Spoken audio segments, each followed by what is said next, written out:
Amma ba'd. Yang sama kita muliakan, yang sama kita hormati kepada segenap fadilatul habaib, para kiai, para asatidzah, para hujjaj yang mohon maaf tidak bisa saya sebutkan satu demi satu. Fa insyaallah, meskipun demikian sama kita doakan mudah-mudahan semua para habaib, kiai, ulama'nya, khususnya yang ada di Sumba Barat Daya, senantiasa dipanjangkan usianya Allah Subhanahu wa ta'ala, dimurahkan rezekinya, ditambahkan ilmunya, dan diistiqamahkan dakwahnya. Amin ya rabbal. Dan juga tidak lupa kepada segenap aparatur pemerintah, baik TNI, kepolisiannya, sipilnya, dan juga yang lain sebagainya.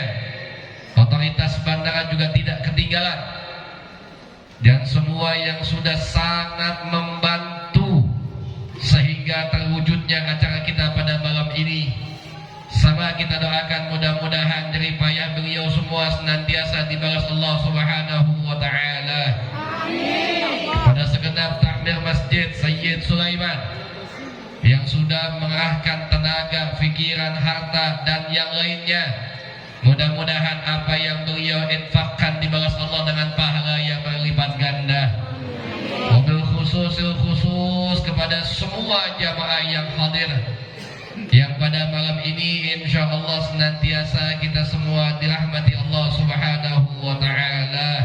Dan juga tidak ketinggalan ibu-ibu BKMT yang senantiasa aktif di tengah-tengah masyarakat.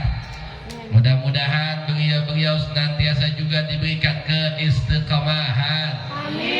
Amin ya rabbal.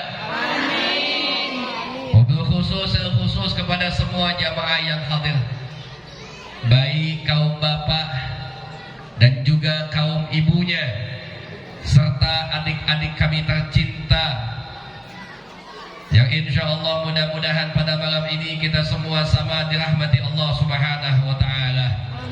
Mudah-mudahan setiap langkah kaki yang kita bawa ke tempat ini Allah jadikan sebagai tambahan amal ibadah kita semua.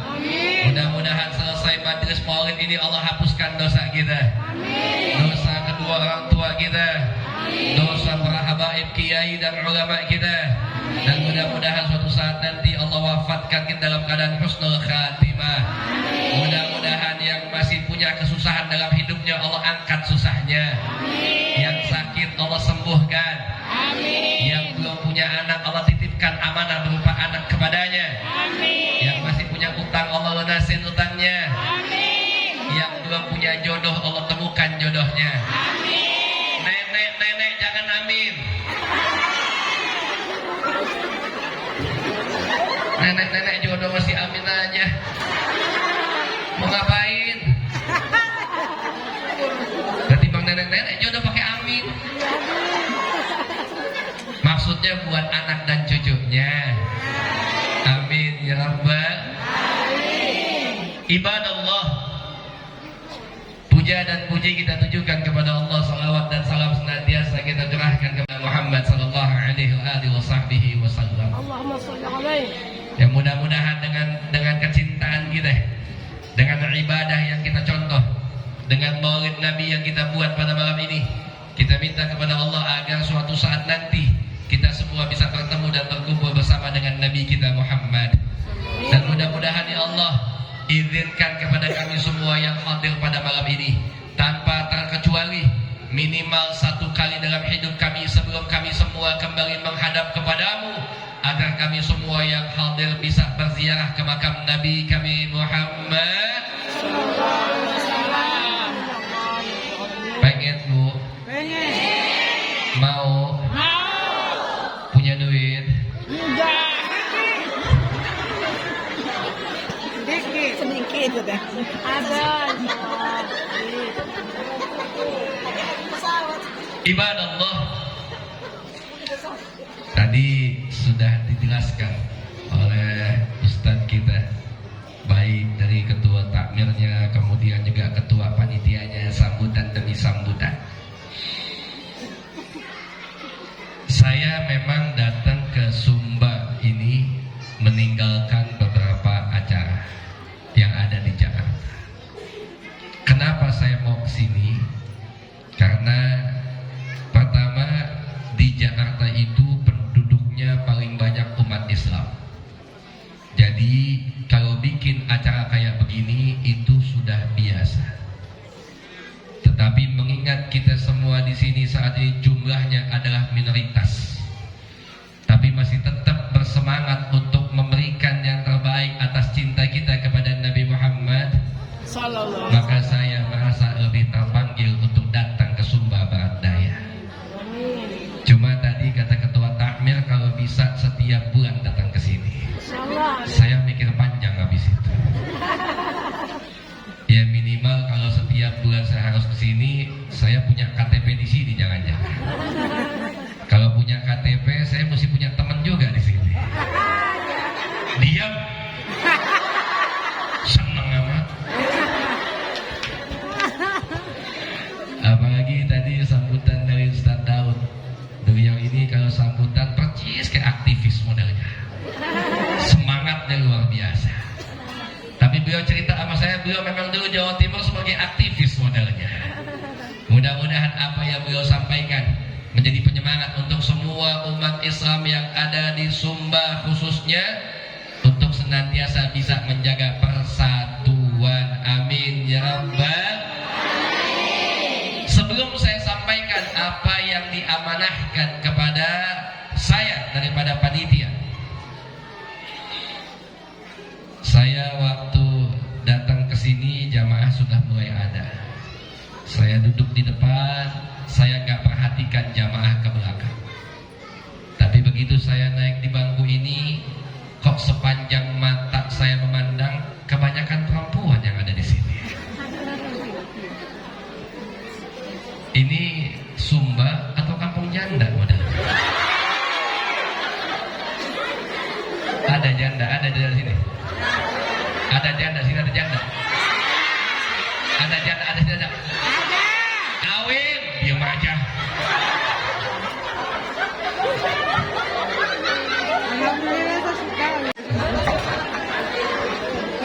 Tapi waktu saya minta doa buat jodoh, sebelah sini paling kencang minta doanya nih.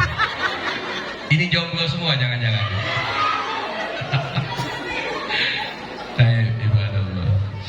Ibadallah, malam ini kita semua kumpul di tempat ini tidak lain dan tidak bukan adalah untuk mengekspresikan cinta kita kepada baginda Nabi kita Muhammad sallallahu alaihi wasallam. Sebagaimana sama kita ketahui dalam sejarahnya,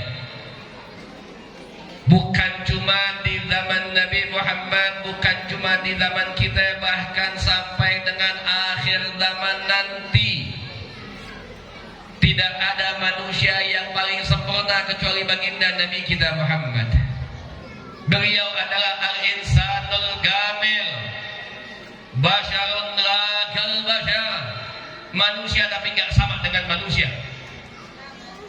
Manusia yang seandainya kita jatuh cinta kepada beliau, maka cinta yang kita punya akan mendatangkan kebahagiaan, akan mendatangkan ketenangan, akan mendatangkan keselamatan buat kita, imma fid dunya wa imma fil akhirah.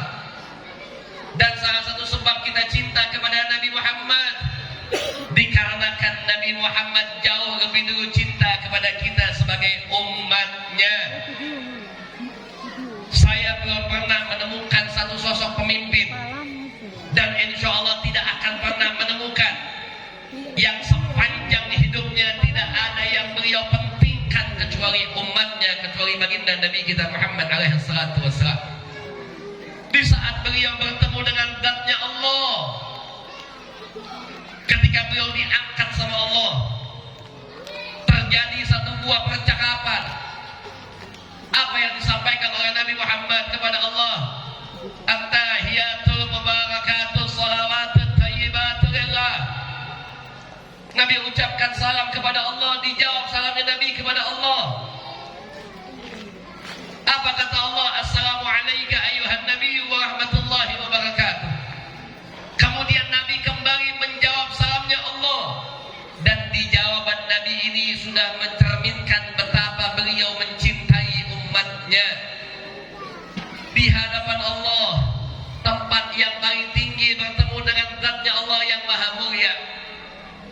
Nabi sampaikan saat menjawab salamnya Allah, apa kata Nabi Muhammad? Assalamu alaina. Keselamatan buat kami, kata Nabi Muhammad. Nabi Muhammad gak mengatakan keselamatan buat saya, tapi Nabi Muhammad mengatakan keselamatan buat kami. Dhamirnya pakai nahnu. Dan bukan cuma itu, Nabi tambahkan keselamatan di belakangnya. Buat siapa? Apa kata Nabi Muhammad? Wa ala ibadillahis. Dan keselamatan juga buat hamba-hamba Allah yang saleh. Nabi hanya berdua dengan zatnya Allah, tapi Nabi gak lupa dengan hamba-hamba Allah yang saleh. Siapa hamba-hamba Allah yang saleh?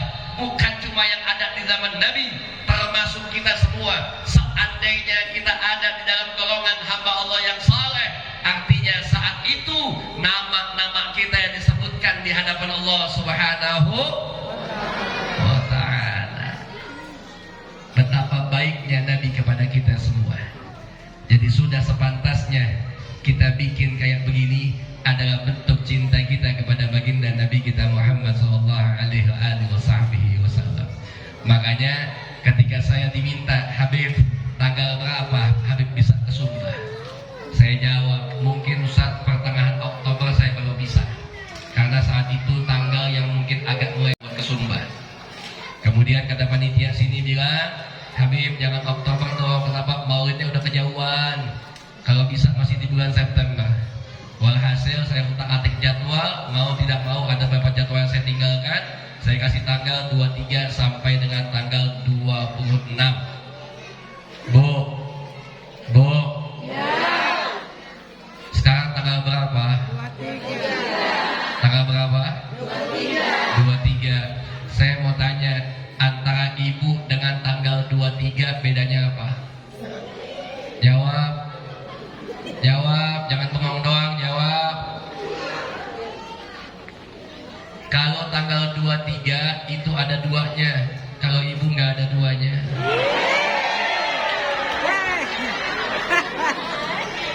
Pak, nyenengin perempuan tuh gampang sebetulnya. Nggak usah kasih duit, dibohongin ketawa dia.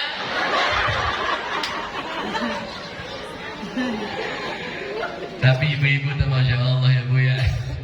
Makanya subhanallah, Islam itu senantiasa mengangkat derajat perempuan. Dulu waktu belum ada Islam, wanita itu gak ada harganya. Bahkan keluarga yang punya anak perempuan dikubur hidup-hidup. Begitu masuk Islam, ada Nabi Muhammad, maka kemudian perempuan diangkat derajatnya. Sampai Nabi Muhammad ketika ditanya, siapa yang harus dibakti pertama kali di dunia ini? Apa jawab Nabi Muhammad? Ummuk, ibumu. Ditanya lagi kepada Nabi, siapa lagi wahai Nabi? Tetap Nabi jawab, ibumu. Ditanya lagi kepada Nabi, siapa? Kemudian Nabi tetap Nabi jawab, ibumu. Ketika ditanya lagi, siapa setelahnya wahai Nabi? Baru Nabi jawab, ayahmu. Berapa perbandingannya? 3:1. Ibunya berapa? 3. Ayahnya? 1. Ulangin, ibunya berapa? 3. Ayahnya? 1. Alhamdulillah. Ingat Pak, ibu udah setuju tuh. Ayo saya tanya ulang, ibunya berapa? 3. Bapaknya? 1. Seneng kita Pak.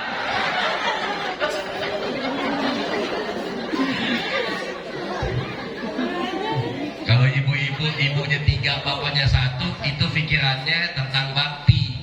Kalau bapak-bapak, ibu 3, bapak 1, otaknya kawin lagi. Kepengen Pak? Pak, kepengen nggak? Kepengen nggak? Saya tahu yang nggak berani jawab itu tandanya istrinya ikut datang di sini. Coba jawab, selesai di rumah urusan. Iya, Pak. Perempuan perempuan itu mohon maaf paling mudah untuk ngertiin.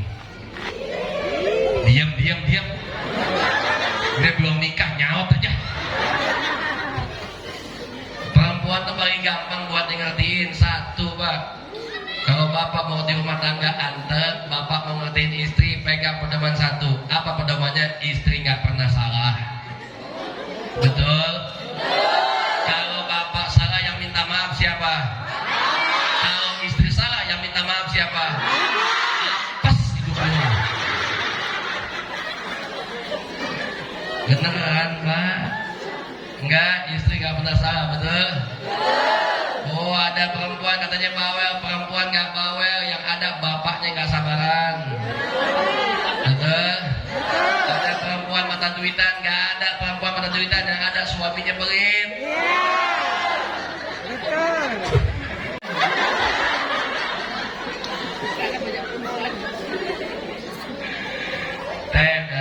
Jadi kita kembali dalam pokok pembahasan. Kenapa kita bikin maulid Nabi kayak begini? Apa sih faedahnya?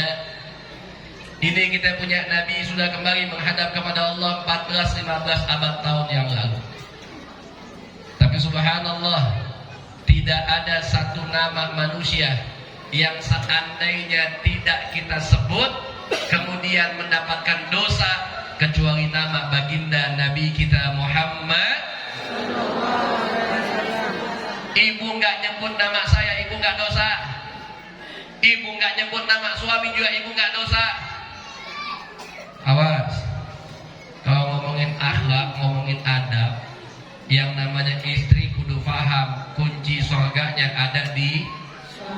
Kadang-kadang perempuan kalau baca sejarah Nabi pilih kasih sih, yang nyenengin dia aja sampai lakinya. Ada ustazah lagi ngaji, ada ibu-ibu nonton lewat YouTube, begitu ngomongin suami dikencengin tuh YouTube-nya tuh. Tawa sampai kuping suami.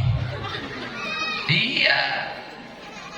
Bu, jangan cuma tahu kalau Nabi Muhammad itu suka memuji istrinya, jangan cuma itu doang yang ibu tahu. Tapi ibu juga harus tahu istri Nabi senantiasa memuliakan suaminya. Kalau Nabi manggil istrinya dengan panggilan pujian, apa panggilannya? Ya Humaira. Artinya apa? Merah-merahan. Yang pipinya? Merah-merahan. Suami ibu ada yang begitu? Tidak ada. Ada yang begitu? Tidak ada. Tega lu. Tapi jangan lupa, Bu, istrinya Nabi kalau manggil Nabi nggak pernah pakai namanya.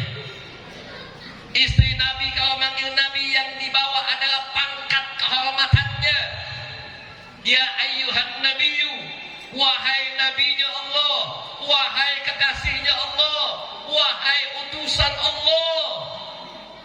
Jadi salah satu kunci dalam rumah tangga, hendaknya suami suka memuji istrinya dan istri juga memuji suami. Jadi mulai besok pagi ibu panggil suami itu pakai pangkatnya. Setuju? Setuju? Maksudnya bagaimana Habib? Panggil pakai pangkatnya. Saya kasih contoh. Misal ibu punya suami nelayan. Begitu dia pulang ibu panggil dengan pangkatnya.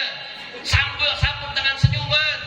Begitu suami ngucapin assalamualaikum, ibu buka pintu, senyum jawab, waalaikumsalam, wahai nelayan. Begitu maksudnya.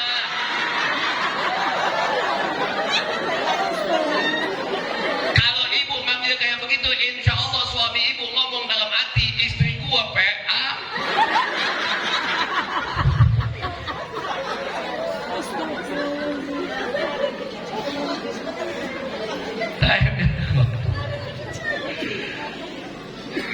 Jadi satu kewajiban buat kita, bahkan dalam satu hadis dikatakan oleh Nabi Muhammad, la yu'minu 'abdun, tidak akan lengkap, tidak akan sempurna imannya seorang hamba Allah hatta akuna ahabba ilaih, sebelum Nabi Muhammad kita cintai melebihi siapa? Melebihi siapapun, melebihi anaknya. Kita punya anak, kita cinta sama kita punya anak. Kita punya orang tua, kita cinta dengan kita punya orang tua. Tapi kata Nabi Muhammad, Muhammad, kita harus mencintai Nabi Muhammad melebihi cinta kita kepada anak kita, melebihi cinta kita kepada orang tua kita, bahkan kata Nabi, melebihi cinta kita kepada semua manusia. Cinta yang harus kita punya untuk pertama kali kita kasih kepada baginda Nabi kita Muhammad. Ibu udah cinta sama Nabi belum? Udah belum? Salah satu bukti cinta kita sama Nabi, kita suka menyebut-nyebut nama baginda Nabi kita Muhammad, menyebut dengan bersolawat kepada baginda Nabi kita Muhammad alaihi salatu wassalam. Bu, satu-satunya nama laki-laki yang kalau ibu sebutkan depan suami, padahal itu laki-laki gak ada hubungan keluarga dengan ibu, tetapi suami gak cemburu, suami gak marah, makan tapi suami malah bertambah cinta kepada ibu, cuma satu, nama Nabi Muhammad. Coba entah malam nih, ibu begitu mau istirahat berdua suami, ibu ngomong sama suami. Di sini kalau istri manggil suami manggilnya pakai apa sih? Nama anaknya. Mbebek. Ya nggak apa-apa namanya sama suami, mau manggil apa kek? Papa, Dedi. Salah panggil. Oke lah, yang umum dah, makanya papa, mama. Nanti malam sebelum istirahat berdua di kasur, ibu ngomong sama suami ibu, Pak, iya mah, asal papa tahu ya, saya kangen sama Habib Fahri. Coba ngomong begitu, Bu. Coba ngomong begitu. Gue yakin gak jadi tidur kalau kita kayak malam tuh. Yang ada diomelin sama suami. Tapi kalau ibu ngomong depan suami, Pak, saya kangen Nabi Muhammad, itu suami tambah bangga sama ibu. Subhanallah, istri soleha. Makin disayang ibu sama suami, dielus-elus kepalanya. Begitu abis ngomong itu, begitu ibu disayang, ibu ngomong, Pak, jangan lupa besok tagihan cicilan panci. Itu yang tadi disayang dikelepak, tidur.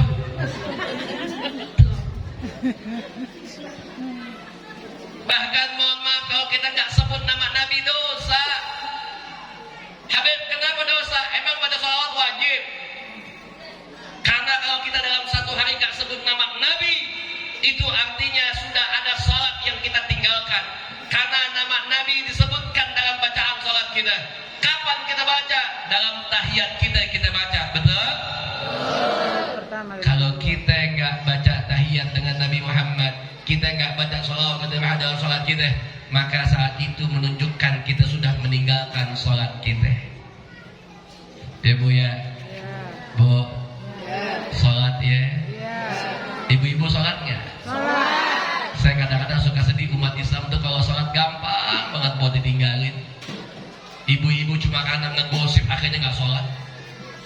Ada yang begitu? Ada yang begitu? Di sini ada? Yang mana? Oh lihat tuh, yang mana tuh? Jangan. Kenapa saya bilang jangan sholat? Syuf, kalau bapak ngomongin yang namanya persatuan, itu sudah dicontohkan dalam sholat kita. Makanya saya bangga melihat masjid begini megah. Terima kasih banyak kepada semua yang terlibat. Mudah-mudahan Allah balas dengan pahala yang berlipat ganda. Masjid ini sebagai contoh buat kita, bukan cuma tempat ibadah, tapi contoh tempat bersatunya umat Islam. Siapapun makmumnya, mau dia NU kah, mau dia Muhammadiyah kah, mau dia yang lain kah, begitu dia masuk masjid, kemudian sholat jamaah, semua akan mengikuti satu imam. Saya nggak pernah ketemu di masjid ada dua imam sholat sama-sama. Ada yang begitu? Masjid pakai dua kubu gitu ada? Enggak. Kita ikut imam, termasuk saya. Saya kalau ke Mekah, Bu, saya kalau di Jakarta itu mohon maaf, sholat subuh saya pakai kunut. Bahkan kalau saya nggak kunut, saya lupa, saya ganti dengan sujud sahwi. Karena mazhab saya mazhab al-Imam Syafi'i. Tapi begitu saya ke Mekah, di Mekah itu subuhnya nggak pakai kunut. Terus saya bagaimana jadi makmum? Waktu di Mekah saya nggak pakai kunut. Kenapa? Karena tugas saya sebagai makmum ikut imam. Nggak ada yang misa-misa. Saya nggak pernah pernah begitu imam di Mekah habis i'tidal dia sujud, saya sujud sendirian. Allahumma hdina fi man hadait. Enggak pernah saya, Bu. Songong banget begitu modelnya. Artinya, kenapa sih kita udah biasa sholat jamaah, kita udah bisa mengikuti imam, kenapa habis sholat kemudian timbul kembali perpecahan di tengah-tengah umat Islam? Kenapa sholat kita nggak kita bawa dalam kehidupan kita? Makanya kadang-kadang suka sedih kalau umat Islam sholatnya aja susah. Padahal sholat kita kan nggak lama, Bu.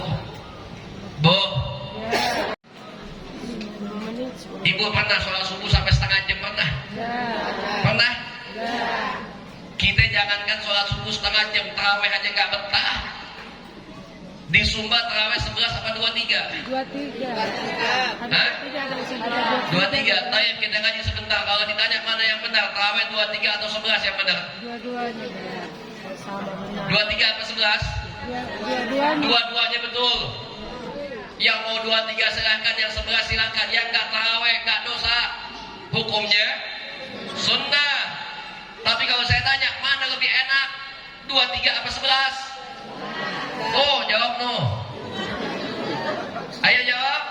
23. Lebih enak mana 23 apa 11? Seandainya tahun depan begitu masuk bulan puasa, kemudian DKM takmir Masjid Said Sulaiman mengumpulkan semua jamaah. Tayyib, sebentar lagi kita akan puasa. Tahun ini tarawih agak beda. DKM akan mengadakan voting antara 23 sama 11. Yang menang yang mana? Kenapa yang menang yang 11? Cepat. Oh, jujur jawabannya dia. Kenapa 11 yang menang? Lebih cepat. Seandainya saya minta kepada DKM Takmir tahun depan bikin tarawih 2 tempat. Yang pertama di masjid, yang kedua di lapangan. Yang di masjid 23, yang di lapangan 11. Ibu ikut yang mana? Masjid apa lapangan? Lapangan. Ternyata begitu ibu ke lapangan yang 11, itu MC mengumumkan sholat tarawih kita 11 rakaat, tapi satu malam 1 juz. Sementara di masjid 23 tapi juz amma. Saya tanya, tetap lapangan pindah ke masjid? Gak punya pendirian.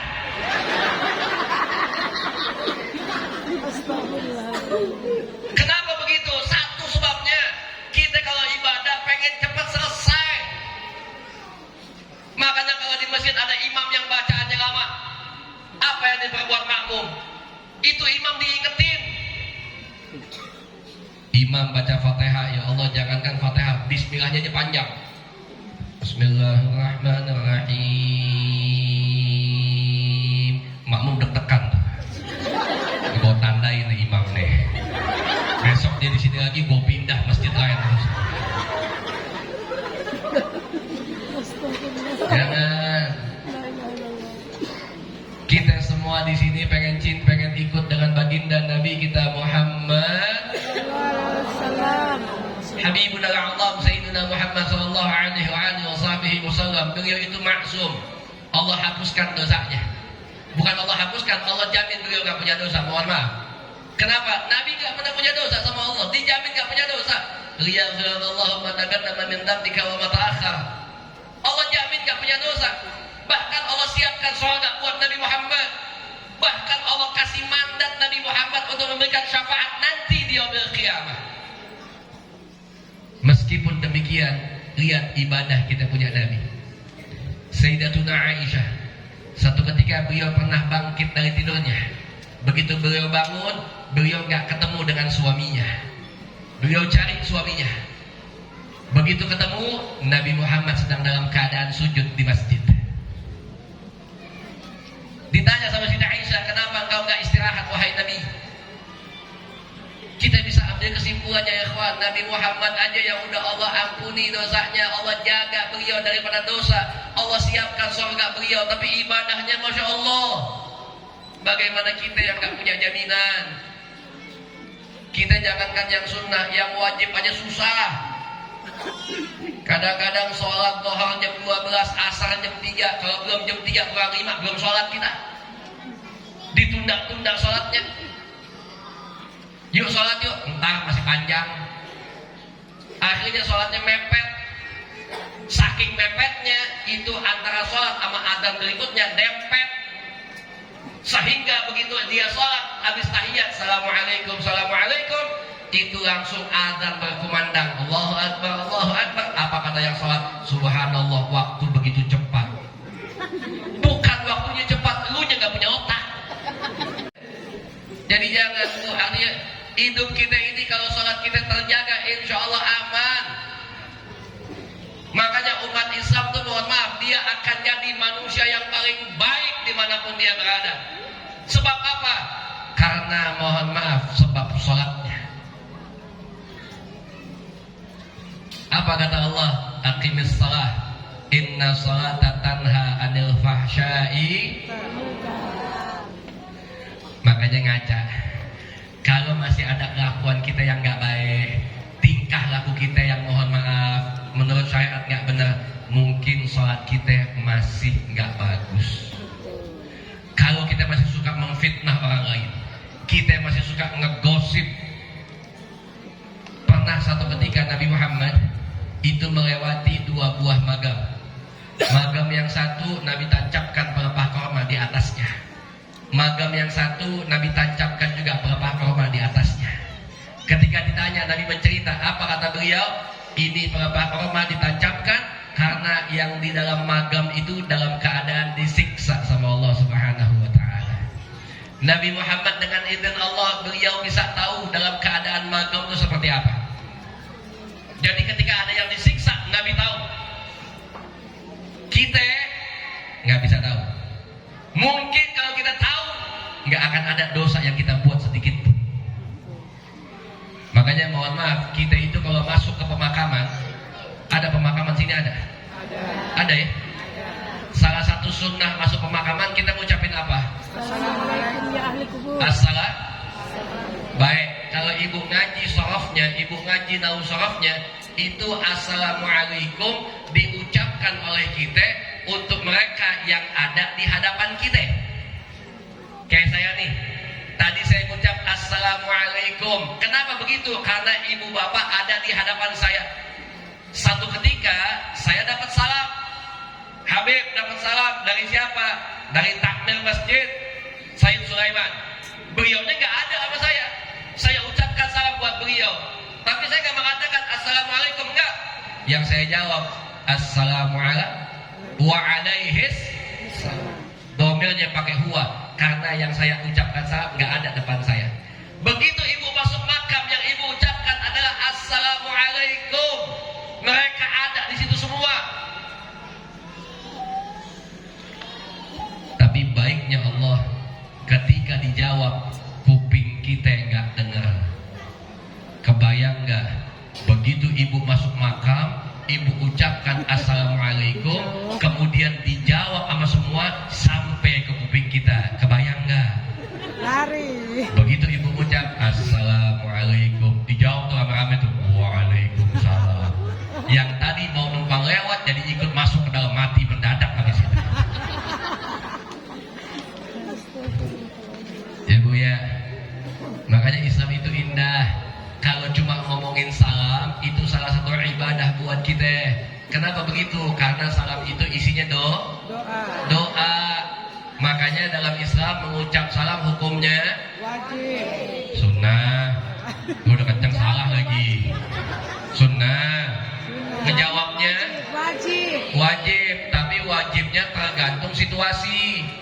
Awas.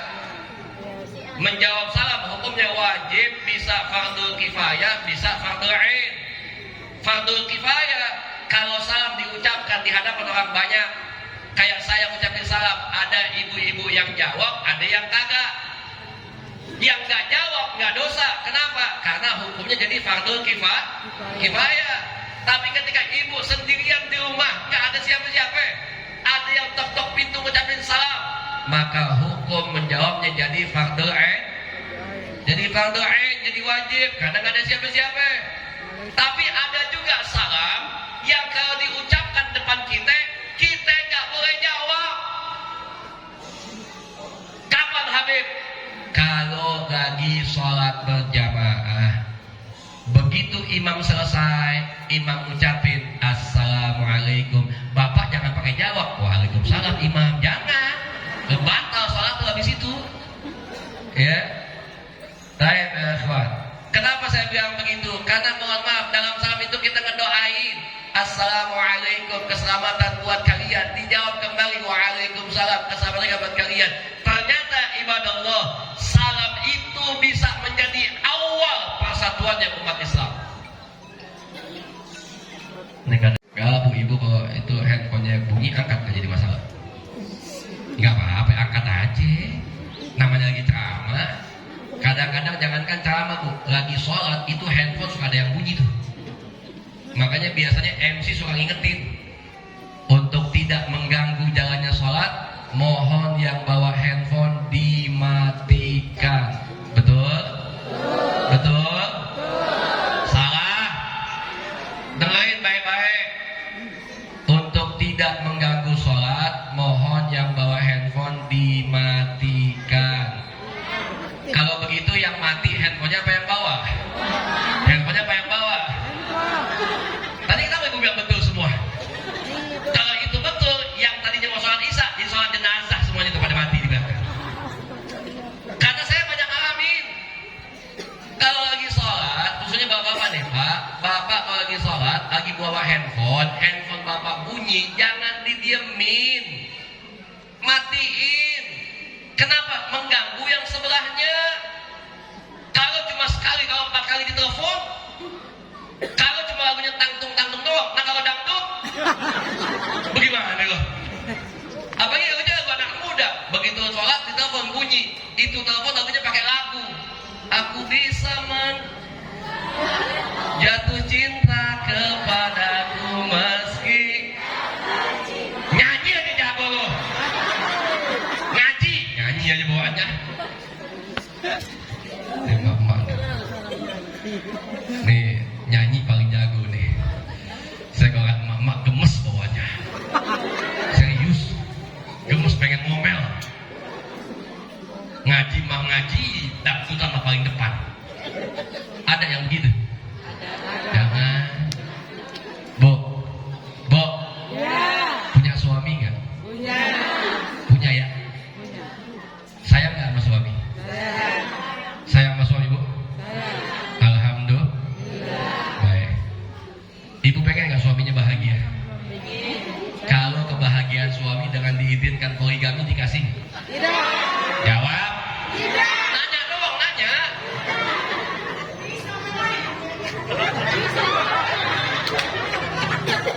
Wow. Saya banyak nanya soal ini di majelis-majelis maulid lain di Jakarta. Banyak saya nanya. Kebanyakan yang jawab cuma satu. Jangan Habib. Saya nggak mau dibagi-bagi. Cuma di Sumba Barat Daya. Saya tanya ada yang jawab pisau melayang. La haula wala quwata illa billahil aliyil azim. Gantian, saya mau nanya sama ibu itu. Suaminya yang mana dia? Mana suaminya dia? Bang, menderita hidup lo udah. Gak tahu lo ancamannya pisau melayang. Dikira timun kali main potong-potong aja. Wanita Sumba luar biasa. Pak Ketua Takmir, saya nggak jadi di sini Pak. Nggak apa-apa. Ampun Pak, nggak apa. Ya Allah, saya pengen masih ketemu pagi besok-besok Pak.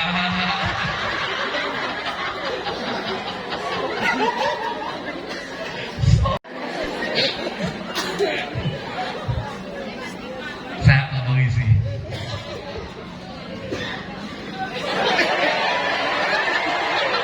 Nggak apa-apa, emang kenapa sih? Emang ini apaan sih? Apa sih ini apaan? Ini apa sih? Ini apa? Anak-anak muda kayak begini yang tahu katanya ini datanya dari Korea. Sarangeo. Maafin. Sebelum Korea udah begini, emak-emak kita udah begini duluan. Cuma bedanya Korea diam, emak-emak goyang. Betul? Apaan artinya? Duit duit aja paham. Cik. Benar Bu. Ibu yang tadi itu akan saya bawa ceritanya ke Jakarta.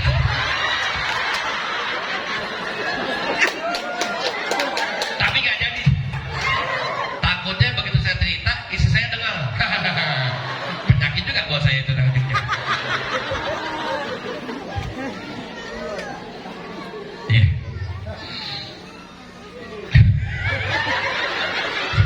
Saya nggak bayang pisau merayang itu.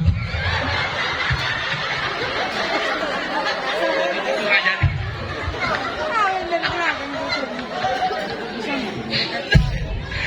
Saya berhati. Tadi saya makan di tempatnya Takmir, Ustadz kita. Begitu beliau makan beliau nyiapin hidangan, beliau biasa makan, beliau ngomong, Habib mohon maaf saya sendirian di sini. Loh, saya tanya, istri di mana? Ibu ada di Wai Kabubak. Loh, kok begitu? Ya, karena ibu tugas di sana. Jadi beliau nggak tiap hari ya ketemu istri Pak. Berapa minggu sekali ketemunya? Seminggu sekali ya. Beliau seminggu sekali ketemu istrinya karena istri gue di Wai Kabubak. Tadi kita sempat ngeledekin, ada saya punya kakak kelas, ada saya punya guru tuh satu Ubaya, sempat ngeledekin beliau. Kalau begitu, kenapa nggak cari lagi aja? Kata beliau, enggak usah. Saya pikir karena beliau setia. Ternyata saya tahu jawabannya, karena takut bisa meraih.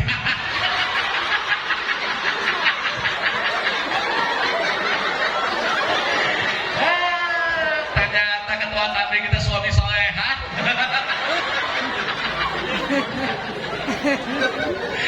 Gara-gara ibu tadi, ceramah saya cuma jadi pisau merayang. Luar biasa emak-emak Sumba ini udah. Taib ya Pak, jadi kita kembali dalam pokok bahasa. Ya, artinya kita buat kayak begini. Kenapa saya bilang cinta sama Nabi yang menyelamatkan? Karena tadi satu, Nabi gak pernah mendustai kita. Yang kedua, Nabi yang bisa menyelamatkan kita. Yang ketiga, semakin banyak kita cinta kepada Nabi, semakin banyak Allah akan berikan nikmat buat kita. Makanya jadikan cinta kita kepada Nabi Muhammad di atas kecintaan kita kepada yang lainnya. Dan biasanya ketika kita jatuh cinta, maka kita tidak akan menyakiti hati yang kita cintai. Makanya mudah-mudahan suami-suami ibu semua bisa jatuh cinta kepada ibu, sehingga bisa menjaga hatinya buat ibu saja. Makanya Pak, kalau mau ikut sunnah Nabi ke semuanya, saya kadang-kadang suka sedih sama bapak-bapak nih. Kalau sunnah Nabi diambil yang enak-enaknya doang, tahajud kagak, duha kagak, istikharah kagak, puasa Senin Kamis kagak, begitu kawin lagi sunnah Nabi. Gua ngomong ke tembok, ya. Taib. Kita kembali dalam pembahasan ibadallah. Salah satu bukti cinta kepada kita kepada Nabi Muhammad, yakni dengan kita menjalankan apa yang diperintahkan oleh baginda Nabi kita Muhammad sallallahu alaihi wasallam. Umat Islam gak usah pusing mencari tokoh yang paling baik. Umat Islam gak usah pusing mencari tokoh yang paling pantas untuk diikuti. Gak ada yang paling baik yang bisa kita ikut kecuali baginda Nabi kita Muhammad.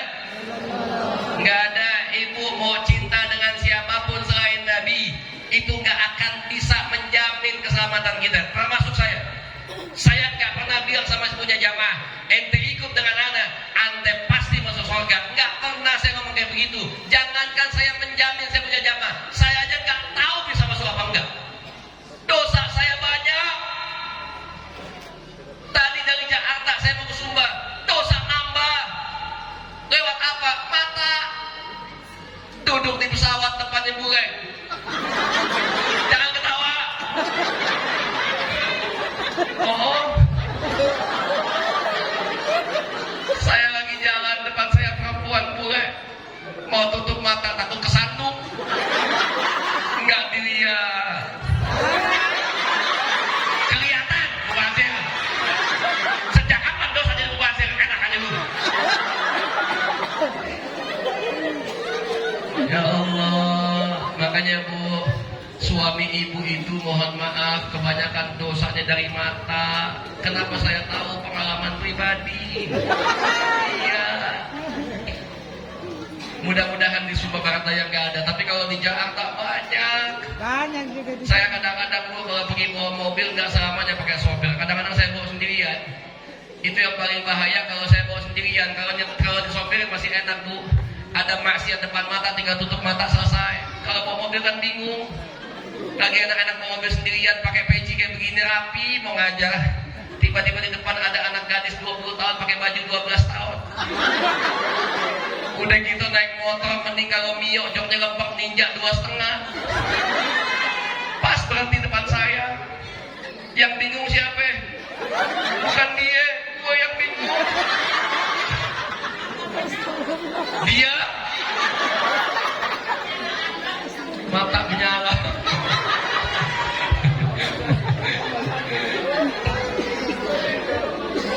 Iya. Kenapa suami suka begitu? Karena mohon maaf, istri suka salah. Ibu kadang-kadang titip pesan sama suami, yang ibu titip cuma hatinya doang. Suami mau kerja pagi, ibu cium tangan, ngomong suami apa kata ibu? Pak, hati-hati ya. Ibu titip hatinya tapi ibu nggak titip matanya. Jadi suami ibu bisa jaga hati, nggak bisa jaga mata. Mulai besok pagi tambahin titipannya. Pak, hati-hati plus mata-mata.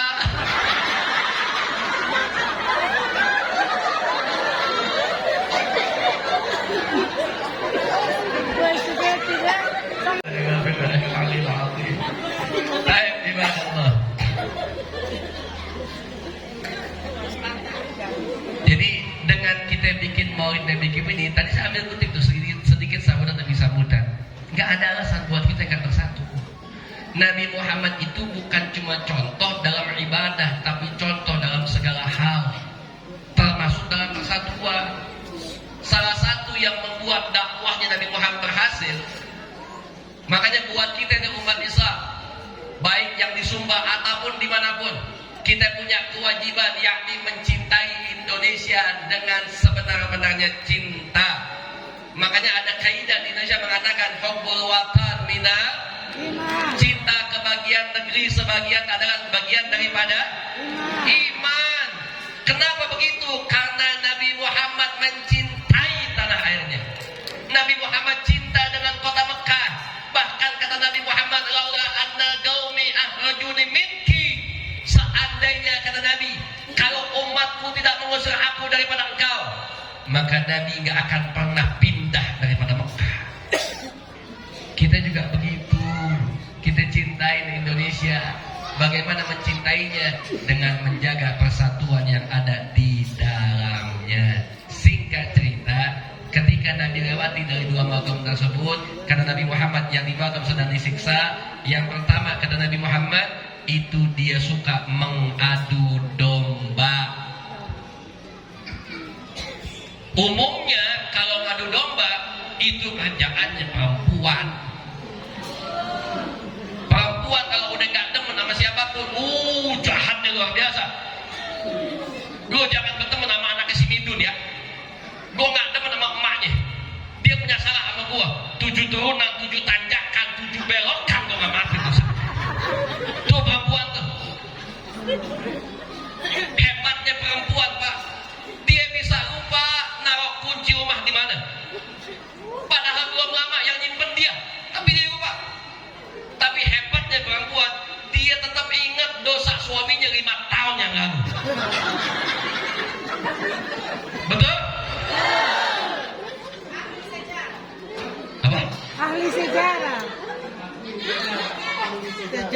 Ahli sejarah. Ahli sejarah yang menyakitkan hatinya. Iya. Jangan suka ngadu domba, gak ada untungnya. Ibu nebarin fitnah, gak ada untungnya. Apa kata Allah? Alladzina fatanul mu'minina wal mu'minat tsumma lam yatubu falahum 'adzabu jahannam wa lahum 'adzabul hariq. Kata Allah, barang siapa yang memfitnah mukmin laki-laki dan mukmin perempuan, kemudian sampai dia meninggal dia gak bertaubat, maka kata Allah bagi dia azabnya jahannam. Makanya hati-hati sama kita punya mulut, Bu. Mohon maaf, dari semua anggota tubuh kita yang paling ketat penjagaannya mulut, lisan, mata kita nggak ada yang jaga, nggak ada pintunya. Kuping kita nggak ada pintunya, hidung nggak ada pintunya. Cuma yang namanya lisan ada pintunya. Dilapisi 2 pintu. Yang pertama satuan gigi, yang kedua bibir kita. Kenapa dijaga? Karena Allah tahu begitu omongannya terlepas, maka omongan itu nggak bisa diambil lagi. Seandainya menyakiti, hanya bisa dimaafkan, tapi belum tentu dilupakan. Betul? Makanya jaga lisan baik-baik. Jangan suka ngadu domba, nanti akhirnya nggak bisa masuk ke dalam surga. Jangan suka memfitnah. Al-fitnah tu asyaddu minal qatl. Fitnah lebih kejam daripada magam. Yang kedua, kata Nabi Muhammad, juga dalam keadaan disiksa. Kenapa disiksa? Karena dia suka kencing sembarangan. Kalau ngomongin kencing sembarangan, biasanya ibu bapak-bapak. Ibu atau bapak? Bapak-bapak Sumba kalau udah hobi kencing sembarangan, percis kayak India. Nggak bisa kan pohon sama tembok, menyender aja bawaannya. Jangan, sebab kencing kita nggak bagus, ceboknya nggak benar, wudhu kita nggak sah. Sebab wudhunya nggak sah, mohon maaf, sholatnya nggak diterima. Berlaku kaidah malayatimul wajibu illa bihi fahuwa wajib. Jaga semuanya. Makanya dengan indahnya kita mencintai Nabi Muhammad, maka kita semua akan mendapatkan keselamatan. Termasuk yang kita buat pada malam ini. Kita untuk diminta untuk jadi orang yang ringan dalam memberi. Nabi Muhammad itu orang yang paling jago, yang paling ahli dalam sedekah. Bahkan Nabi Muhammad kalau ada yang minta, apa yang Nabi punya, Nabi kasih. Sampai gak tersisa. Bo, tadi disucapkan di sini, donatur itu sampai 13 juta sekian. Betul ya? Saya nanya dengan beliau, Ustaz kita nih.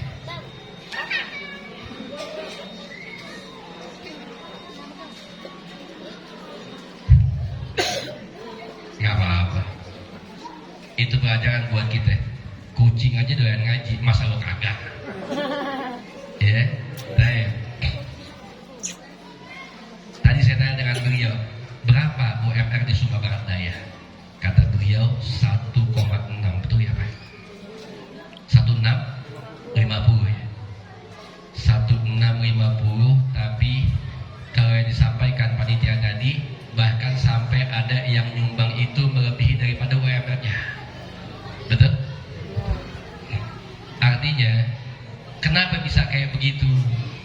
Bapak Ibu yang dirahmati Allah, mereka yang ahli dalam sedekah adalah mereka yang betul-betul yakin bahwasanya sedekah itu akan membuat mereka kaya. Contoh,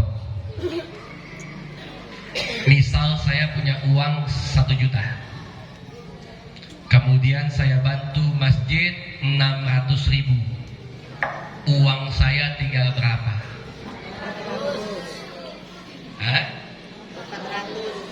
Saya punya uang 1 juta, bantu masjid 600, uang saya tinggal berapa? 400. Salah.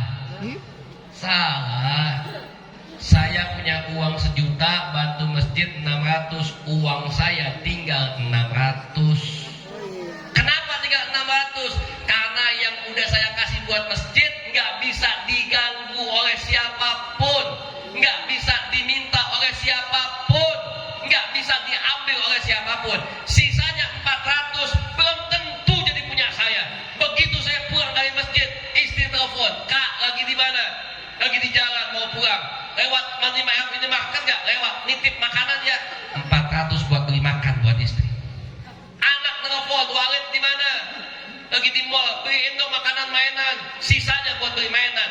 400 yang uang saya. Ternyata sampai rumah habis, nggak ada sisanya. Yang 600 itulah uang saya. Makanya kalau ada yang ngajak sedekah, nggak usah takut-takut. Sedekah itu bikin kita kaya. Prinsipnya umat Islam suka salah. Ya Allah, saya minta kaya, nanti saya mau sedekah. Itu salah. Kenapa saya bilang salah? Karena kalau nggak kaya nggak bakal sedekah. Harusnya kita ganti. Ya Allah, saya akan sedekah, niscaya saya akan kaya. Kenapa? Karena setiap sedekah satu, Allah nggak balas cuma satu, Allah balas puluhan kali lipat. Bahkan kata Allah, matal ladina yunfiquna amwalahum fi sabilillahi kamathali habbah ambatat sab'a sanabil fi kulli sumbulatin mi'atu habbah. Bahkan bisa sampai 700 kali lipat yang Allah ganti buat kita. Hitungan umumnya 1 ganti 10. Itu paling kecilnya. Berarti kalau kita sedekah 1, Allah ganti 10. Hakikatnya uang kita makin dikit makin banyak. Makin dikit makin banyak. Yakin? Yakin? Baik, nanti saya coba. Karena ibu-ibu yakin sedekah itu uang kita makin banyak, nanti saya coba minta sedekah buat ibu. Ternyata begitu ibu buka dompet ibu cuma 2 isinya. Yang 1 100.000, yang 2 50.000. Yang saya tanya, yang ibu kasih buat bantu masjid, yang 100 atau 50? Jawab. Uang ibu cuma 2, 100 dan 50. Yang ibu sedekahin yang mana? 100. Yang mana? 50. Mending kagak jadi. Kenapa nggak jadi? Nggak punya duit kecil. Beda kalau di kantong kita duitnya banyak. 100, 50, 20, 10, 5.000, 2.000, 1.000.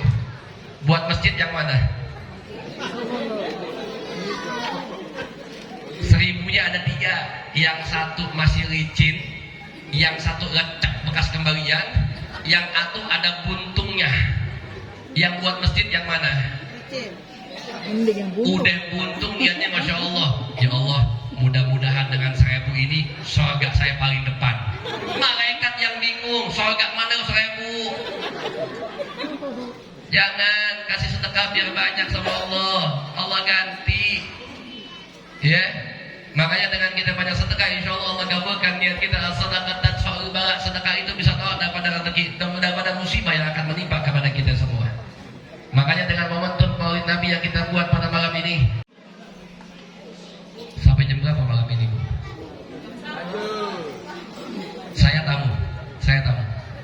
Kata Nabi Muhammad, ad-dhaif kamayyit. Tamu itu bagaikan mayat, tergantung tuan rumah.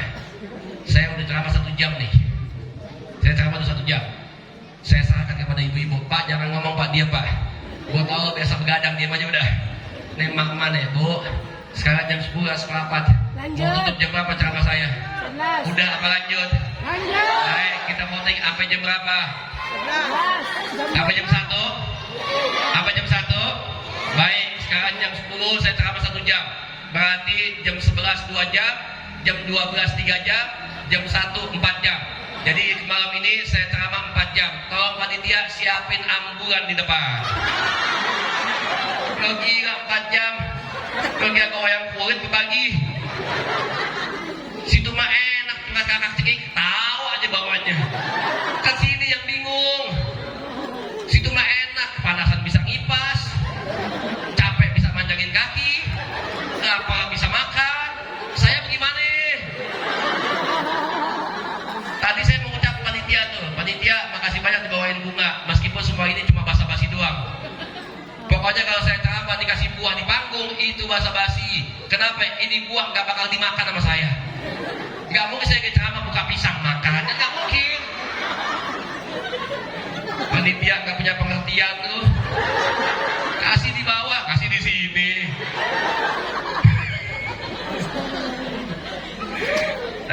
Bu ya, Bu, Bu, sholat ya, ngaji ya, insya. Kalau ibu nggak sholat bagaimana? Ibu nggak sholat bagaimana? Dosa nggak? Dosa nggak? Saya boleh kasih contoh nggak? Tapi jangan sakit hati. Janji. Jangan ya Bu ya. Ya, baik. Tahu nggak bedanya kita sama binatang itu apa? Saya udah ngomong duluan nih, jangan sakit hati nih. Tidak punya otak. Contoh deh, binatang yang paling dekat sama kita menurut teori Darwin dan sebagainya apa namanya, saya nggak paham. Apa? Kucing. Binatang yang suka dipakai buat ngatain kalau mak-mak ngomel apa? Nggak pernah orang ngomong kucing lu, nggak pernah. Yang paling dekat sama kita cuma satu, yang katanya mirip monyet. Betul? Baik, saya tanya sama ibu, bedanya ibu monyet apa? Jawab. Tidak punya akal. Monyet binatang ibu? Punya akal. Enggak. Baik, sekarang saya tanya, monyet minum enggak? Minum. Ibu? Sama atau beda? Sama. Monyet makan enggak? Makan. Ibu? Sama atau beda? Monyet sholat enggak? Enggak. Ibu? Sholat. Sama atau beda? Beda. Alhamdulillah. Kalau ibu enggak sholat berarti sama sama? Monyet. Oh. Yang jawab kan dia, bukan gua. Yang jawab kan dia. Jadi kalau ibu punya suami, suami ibu nggak sholat, berarti tiap malam ibu dicium sama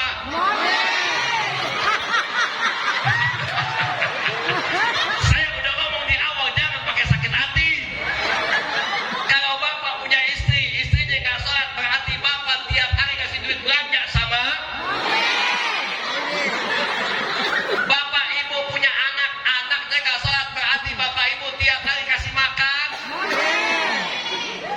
Habib jangan begitu dong, semuanya saya bawa. Kalau ada ustadz yang nggak sholat, berarti ustadz juga.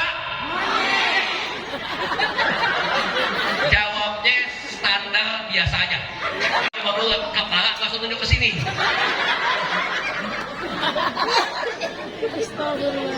Betul? Tersinggung? Tidak. Kalau ada yang tersinggung, berarti yang tersinggung. Monyet. Tanya kesimpulan ceramah saya tentang Monyet. sholat. Monyet doang yang diingat. Kebangetan. Entar dia pulang ditanya sama suaminya, dari mana lo? Dari Masjid Said Sulaiman. Ngapain? Ada maulid. Apa jam segini? Iya. Yang ceramah siapa? Dari Jakarta. Habib Bahri. Isinya apa? Tahu ah. Gue tandain emang semuanya nih. Jauh-jauh saya dari Jakarta bu. Yang dia cuma monyet doang. Diam lu.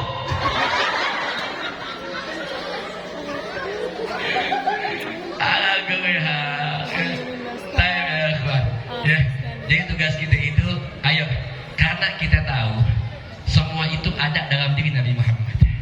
Baiknya, santunnya, akhlaknya, mulianya, tegasnya, menjadi bapak mama satunya. Makanya kita yang cinta dengan Nabi Muhammad, yang mau ikut dengan Nabi Muhammad, mulai saat ini kita harus betul-betul memahami bagaimana sifat baginda Nabi kita Muhammad. Siapa Nabi kita Muhammad? Huwalladzina ma'ahu asyidda'u 'ala rahama'u bainahum. Nabi Muhammad tegas kepada siapa? Kepada yang lain yang di luar daripada Islam. Tapi tegasnya Nabi juga senantiasa memberikan ancaman kepada siapa? Kepada umat Islam. Makanya Islam itu agama rahmatan lil alamin. Kenapa saya bilang demikian? Karena kita umat Islam tidak boleh sedikit pun menyakiti mereka yang bukan muslim. Bahkan Nabi pernah mengancam umat Islam. Apa kata Nabi Muhammad? Kata beliau, barang siapa yang menyakiti kafir zimmi, wa ana khasmuh, aku yang akan menjadi musuhnya, kata Nabi Muhammad, khasamtuhu yaumil qiyamah. Kalau kita bicara yang namanya hubungan sosial, sama siapapun jaga hubungan baik. Kalau bicara persatuan umat Islam, jaga kekompakan. Kalau bisa persatuan rakyat Indonesia, dengan siapapun kita bahu-membahu. Saya setuju tadi, kemerdekaan itu bisa dimenangkan oleh kita, bukan karena senjata. Karena kalau pakai senjata nggak masuk akal. Senjata kita yang dulu terkenal adalah bambu. Senjatanya Belanda pakai apa? Pakai pistol. Saya tanya, bambu sama pistol pakai logika menangan mana? Pistol. Nggak percaya? Ayo kita buktiin yuk. Ibu bawa bambu yang panjang dah. Mau berapa kan panjang itu bambu? Saya bawa pistol, ibu maju. Yang ketembak siapa duluan? Tapi kenapa kita bisa menang? Karena umat Islam Karena rakyat kenapa kita bersatu? Karena untuk menjaga kita punya negeri tercinta. Nah, tugas kita saat ini, ayo jaga persatuan. Hal-hal yang bisa membuat perpecahan tinggalin. Di Sumba mungkin ada yang bikin maulid, ada yang kagak, nggak apa-apa. Yang nggak bikin maulid silahkan. Kami yang suka bikin maulid nggak pernah mengatakan yang nggak bikin maulid sesat, dosa, enggak. Silahkan saja. Tapi tolong, yang nggak bikin maulid, yang nggak bikin tahlil, yang nggak bikin managib, yang nggak bikin ratiban, yang nggak bikin ziarah aulia salihin, nggak usah pakai ngomong kami yang bikin adalah pelaku bid'ah. Nggak usah, nanti umat jadi terpecah. Kita punya perbedaan, tapi kita juga punya persamaan. Betul? Jadi bagaimana solusinya Habib? Ayo, untuk menjaga persatuan, kita jangan gede-gedein perbedaan, tapi kita persuat persamaan. Yang bikin maulid, yang gak bikin maulid, dua-duanya sama-sama sholat subuh. Ayo kita ramein masjid-masjid kita. Ini kadang-kadang suka sedih nih. Mudah-mudahan di Sumba nggak ada, tapi kalau di Jakarta itu mohon maaf, masjidnya cakep-cakep, gede-gede, yang ngisi nggak ada orangnya. Saya nggak tahu kalau masjid Said Sulaiman bagaimana subuhnya nih. Penuh semua. Kalau subuh kayak begini nggak, jangan hadir nih. Bu, sholat subuh kayak begini nggak yang hadir? Penuh kayak begini. Di depan semua. Nyamuk yang isi kadang-kadang di masjid. Jangan sholat jamaah, insya Allah sholat jamaah, ya. Karena dengan sholat kita, insya Allah hidup kita jauh lebih baik. Dan insya Allah dengan sholat juga Allah akan senantiasa memberikan pertolongan buat kita semua. Karena kata Allah, ista'inu bis sabri, minta tolong sama Allah dengan sabar dan sholat kita, ya. Jadi kita kembali dalam pembahasan. Hendaknya mulai saat ini nggak ada yang kita cintai lebih dulu kecuali baginda Nabi kita Muhammad sallallahu alaihi wasallam, ya. Kemudian Nabi lebih baik dalam hal apa? Bukan cuma sedekahnya, bukan cuma ibadahnya, bukan cuma akhlaknya. Nabi adalah orang yang paling baik dalam menjaga hubungan dengan sama manusia. Hablum minan nas, nabinya Masya Allah. Kita juga begitu. Jaga hubungan baik sama tetangga. Jangan main jurit-juritan, nggak usah main nggak usah main gosip-gosipan. Bu, kenapa sih perempuan teman gosip, Bu? Oi, kenapa sih? Enak. Saya tanya, Bu, gosip itu baik apa kagak? Tidak. Baik atau enggak? Tidak. Betul. Kenapa masih gosip? Salah satu bentuk gosip itu nggak baik. Mohon maaf, tukang gosip nggak pernah mau dipanggil sebagai tukang tukang bakso. Lewat depan ibu panggil tukang bakso, marah nggak dia? Enggak. Tukang somai lewat, ibu panggil, bang somai, ngomel nggak dia? Enggak. Tukang gosip lewat, ibu panggil, woi tukang gosip, ngambek nggak dia? Ngambek. Kenapa? Karena dia tahu gosip itu nggak baik. Bahkan tukang gosip nggak mau dipanggil tukang gosip. Sama kayak kita tahu sombong itu nggak bagus, sombong itu dosa, sombong itu mohon maaf bikin kita nggak masuk dalam surga. Tapi orang sombong nggak mau dipanggil sombong. Biasanya orang sombong supaya nggak dibilang sombong, awal cerita dia ngomong begini nih, maafin ya, ini sih bukan nyombong nih, bukan. Tapi kemarin gue baru pulang dari Australia, sombong juga ujung-ujungnya. Ya, jadi jangan ya kawan. Ya, jadi ambil sifat yang ada dalam diri Nabi Muhammad yang mudah-mudahan kesemuanya itu senantiasa akan menjadi wasilah sehingga bertambahnya cinta kita kepada baginda Nabi kita Muhammad. Neng. Oh Neng. Ya. Kalau di Jakarta panggil perempuan Neng. Di sini apa? Nona. Nona. Iya. Apa kabar Nona? Nona, ada kakak di sini Nona.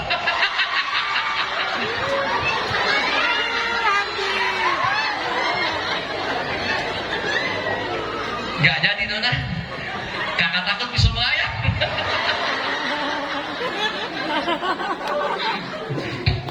ikhwan, ya. Jadi itu. Jadi perkuat hal-hal kayak begini, perbanyak tali silaturahim. Jaga kita punya hubungan baik. Gak ada yang bisa menyelamatkan kita, menjaga kita kecuali Allah Subhanahu wa taala. Ibu susah dalam dunia, siapa yang bisa bantu? Allah. Ibu miskin di dunia, siapa yang bisa bantu? Allah. Bagaimana kita bisa minta bantu sama Allah? Dekati Allahnya.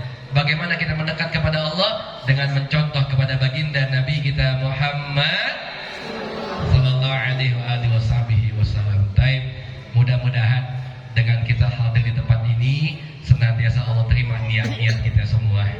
Mudah-mudahan sifat-sifat Nabi Muhammad Allah jadikan dalam diri kita semua. Mudah-mudahan yang kita ceritakan soal Nabi, kisah yang kita dapat soal Nabi, baik dari kalangan habaib, kiai, ulamanya, termasuk dari siapa menyampaikan kepada kita, mudah-mudahan semua itu bisa kita jadikan contoh yang paling baik. Amin ya rabbal. Jadi yang tadi gelar surga.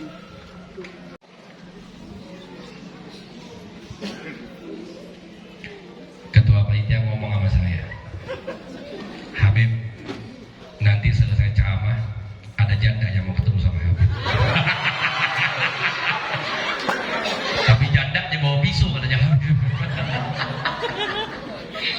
Saya berani ngomong kayak begitu karena istri saya nggak ikut, Bu. Coba kalau dia ikut, diem saya. Dan pesan dari beliau, mana anak hadrah tadi? Anak hadrah mana? Hadrah sini lagi. Ayo sini, kita main hadrah sama-sama sini. Ayo. Mana hadrahnya sini? Panitia tadi minta tolong sama saya untuk disampaikan ke jamaah bahwasannya panitia akan menggalang dana untuk kegiatan masjid. Betul ya?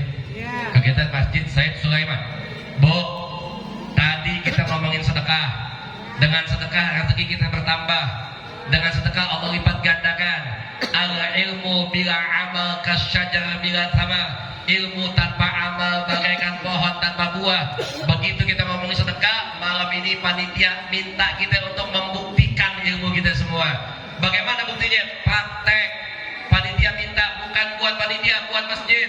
Selama ini masjid ada, selama masjid ini dibangun, dipakai buat ibadah, mereka yang pernah bantu masjid, selama itu akan mendapatkan juga pahalanya. Berjalan terus buat kita semua. Jadi buat ibu-ibu yang bawa dompet, buka dompetnya. Bapak-bapak yang gak bawa dompet, pinjam sama sebelahnya, Pak.